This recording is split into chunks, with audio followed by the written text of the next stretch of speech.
Salut les amis, si vous venez d'arriver sur ma page, je vous souhaite les bienvenus. Soyez les bienvenus. Actuellement, il y a affaire des affaires. Actuellement, Draman est dans sauce. Les Français sont en train de tout avouer. Wow. Il n'est pas dans pain, il est dans sauce. Venez vous affairer sur ma page. Regardez la vidéo qui va suivre. Affaire à suivre.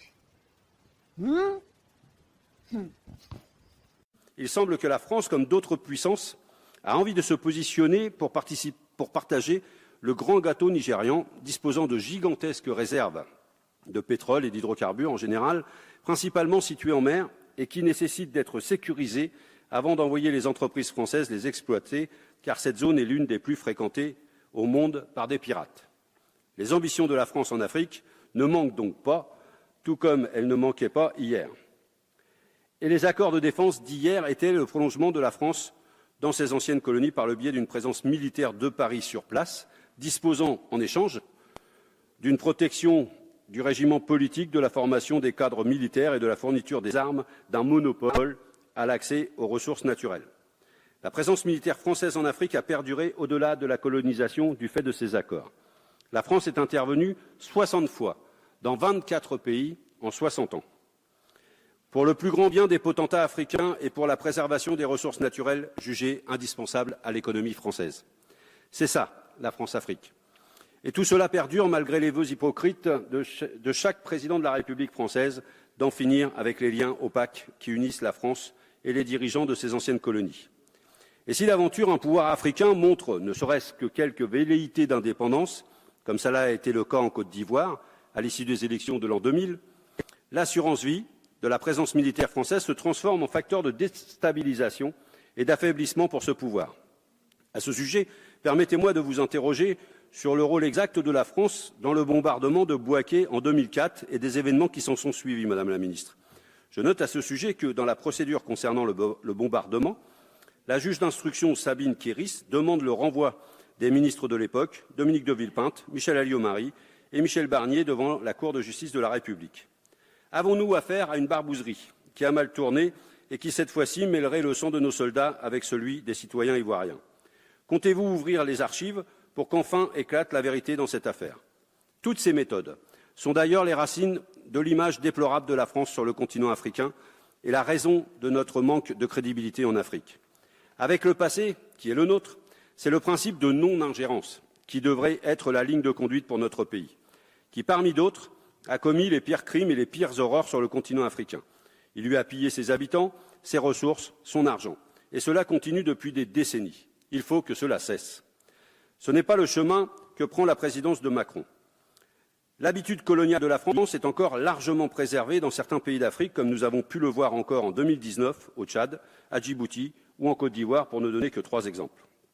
On a pu remarquer en effet de très fortes rémanences de ces principes france-africains au Tchad, où l'armée française a bombardé en février dernier une colonne de véhicules appartenant à des opposants au dictateur tchadien Idriss Déby. Ce chef d'État zélé est protégé contre toute logique par la France, qui le remercie en lui permettant de rester à son poste sans être dénoncé alors qu'il y était depuis 1990. Un pays comme le nôtre peut-il se permettre de protéger un homme qui dirige un État comme s'il était sa propriété et qui n'hésite pas à supprimer ses opposants, à pratiquer la torture, à pratiquer les enlèvements? Nous sommes toujours dans l'attente de précisions sur ce dossier. Peut-être est-ce inavouable. Nous continuerons à demander des comptes. Mais le Tchad n'est pas le seul pays à être encore sous protection française. Comme le dit son chef d'État Ismaël Omar Guelleh, malgré les changements dans la région, rien ne bouge à Djibouti. Lorsqu'il s'agit de faire des petits gestes pour Djibouti, l'État français ne se prive pas.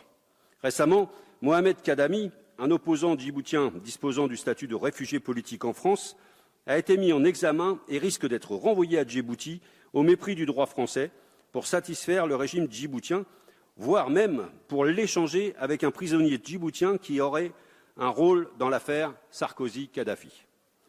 Et prenons un 3e exemple de la protection de la France envers ses fidèles, la Côte d'Ivoire. Après avoir acté que l'on ne peut qualifier le coup d'État d'Alassane Ouattara en 2011, la France a permis au nouveau chef d'État d'envoyer Laurent Gbagbo à la Cour pénale internationale. Après 7 ans de procédure, pendant lesquels Laurent Gbagbo était en détention provisoire, en contradiction totale avec les recommandations en la matière de la Cour européenne des droits de l'homme, celui-ci est maintenu en liberté conditionnelle sans pouvoir retourner en Côte d'Ivoire après son procès où il a été acquitté, ce qui est en contradiction totale avec tous les principes de droit. Il semble que les pressions ivoiriennes et surtout françaises aient permis que le principal opposant de Ouattara ait encore des bâtons dans les roues pour l'empêcher de revenir dans son pays à la veille des élections présidentielles de 2020. L'ingérence française dans les affaires internes des pays comme Djibouti, le Tchad ou bien la Côte d'Ivoire est insupportable et n'est pas digne de notre pays. Les accords de défense bilatéraux, s'ils ont changé dans la forme depuis les années 70, permettent donc à la France de maintenir une présence dans ses anciennes colonies, ce qui pose de graves problèmes de probité à l'usage de nos forces armées. Personne ne s'est grandi dans cette récente histoire et la France ferait mieux de travailler autrement en Afrique que d'utiliser son armée pour garantir une stabilité des dictateurs propice uniquement pour les affaires et destructrice pour les peuples. Et ce qui se voit lorsqu'il s'agit de la France-Afrique, c'est que la France pratique un système de 2 poids, 2 mesures, qui n'est pas tenable sur le long terme. Par exemple, en ce qui concerne le massacre de Douéké, en Côte d'Ivoire, dont des commémorations ont eu hier, de plusieurs milliers de personnes par les partisans de l'actuel président Alassane Ouattara, l'armée française n'est pas intervenue. Par contre, lorsqu'il s'agit d'Idriss Déby, et lorsqu'il demande à la France d'attaquer ses opposants, nous fonçons les bombarder, tandis que lorsqu'au Mali, une attaque fait près de 160 morts dans un village, la France ne bouge pas. Pourtant, nous avons signé un accord de coopération en matière de défense entre la France et le Mali, qui a été ratifié en 2015. Que ferait la France? Pourquoi a-t-elle été si rapide à attaquer les opposants tchadiens? Pourquoi elle ne réagit pas lorsqu'il s'agit de massacres de Maliens ou d'Ivoiriens? Pourquoi la France s'entête dans une stratégie au Mali qui est en échec? Je pense que le gouvernement se ferait fort de nous éclairer sur cette situation et de revenir sur ce qu'a récemment dit la ministre des Armées, Florence Parly. Je la cite. « Serons-nous amenés à intervenir chaque fois qu'on nous le demande ?» Non, répond-elle. La décision relève in fine de l'appréciation du président de la République. En l'espèce, il n'était pas souhaitable qu'un pays fortement contributeur à la lutte contre le terrorisme et présent sur d'autres fronts soit déstabilisé avec une conséquence ultime, une augmentation de nos engagements en OPEX. C'est dit.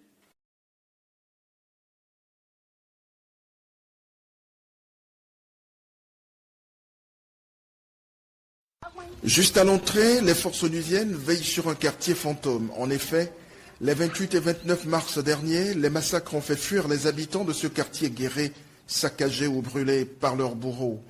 Aujourd'hui, ceux qui ont pu échapper au massacre n'y reviennent que temporairement, mais la peur au ventre. On a peur de sortir. Les onusiens aussi sont là aussi. Mais quand même, la sécurité, ce n'est pas tellement que ça. C'est devenu leur rituel quand ils se retrouvent, aller en forêt et rechercher les corps de leurs parents qui, depuis les massacres, manquent à l'appel.